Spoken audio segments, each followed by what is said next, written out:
Tusk was sworn in as Prime Minister earlier on Wednesday, nearly 2 months after an election in which the governing Nationalist Law and Justice Party came first but failed to secure a parliamentary majority.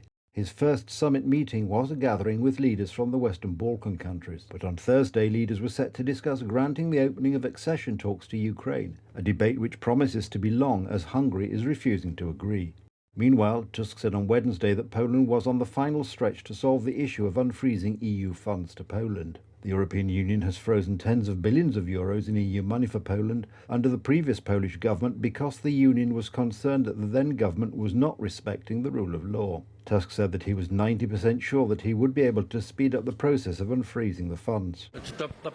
This question is of course a metaphor. It is clear that I will not bring 5 billion euros in suitcases back to Poland. Everything is on the right path. You've been observing our efforts to unfreeze EU funds from the first days after the election, and one thing is certain.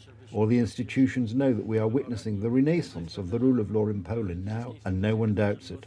It seems we're on the final stretch to solve this dilemma. Until we have the bills, we have the bills ready, but, of course, they will finally need the acceptance of Polish President Andrzej Duda.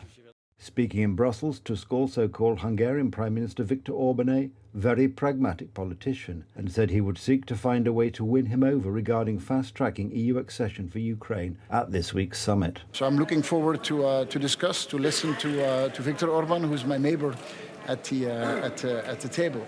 But we should be clear, this is not a Hungarian bazaar where anything can be traded for something else. This is at a decisive moment where we need to show that we continue to support Ukraine in full unity the way we have been doing it over the past 2 years.